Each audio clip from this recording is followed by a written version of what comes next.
Singapore is adjusting its community measures as the COVID-19 situation continues to evolve. Now, from the 29th of August, odd and even date entry restrictions will be implemented on weekends at Lucky Plaza and Peninsula Plaza, the first such restrictions at shopping malls.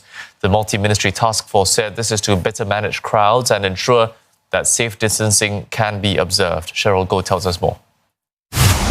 The long weekend queues to enter Lucky Plaza and Peninsula Plaza may soon be no more. This is because of the odd and even entry date system. Those whose NRIC number ends with an even digit can only visit the two malls on even numbered dates on weekends and vice versa. This has been done before at popular wet markets such as Geylang Serai and Chong Pang Market, and the task force said other malls or premises that face similar crowd issues may also be required to adopt this entry restriction. When it comes to dining out, it'll be a quieter affair. Authorities have tightened the rules such that restaurants can no longer blast loud music. This is to prevent diners from speaking loudly over the music and increasing the risk of droplet spread.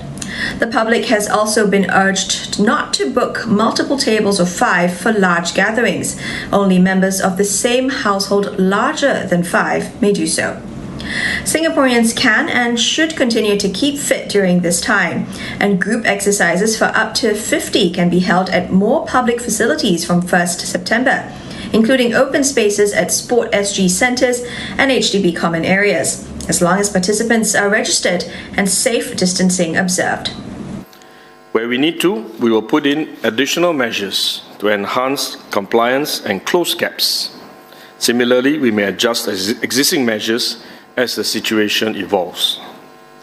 But I have to emphasize once again that ultimately, everyone has to do our part to stay vigilant and not let up on the discipline we have developed over these few months. And though it's still not clear when exactly a vaccine will be available, the task force said it's looking at how to prioritize it for vulnerable groups and frontline workers first. This especially since there will be a limited supply and huge global demand. Suffice to say that we are making progress and we are actively participating in many of these negotiations in the multiple fronts. As to the deployment of the vaccine, we have to bear in mind that there may be different candidates of vaccines that may become available, and some of these vaccines may be suitable for certain groups of people, may be not suitable for other groups of people. Mr. Gan added it's premature at this point to talk about how the vaccine will be deployed, nor are there plans for mandatory vaccination.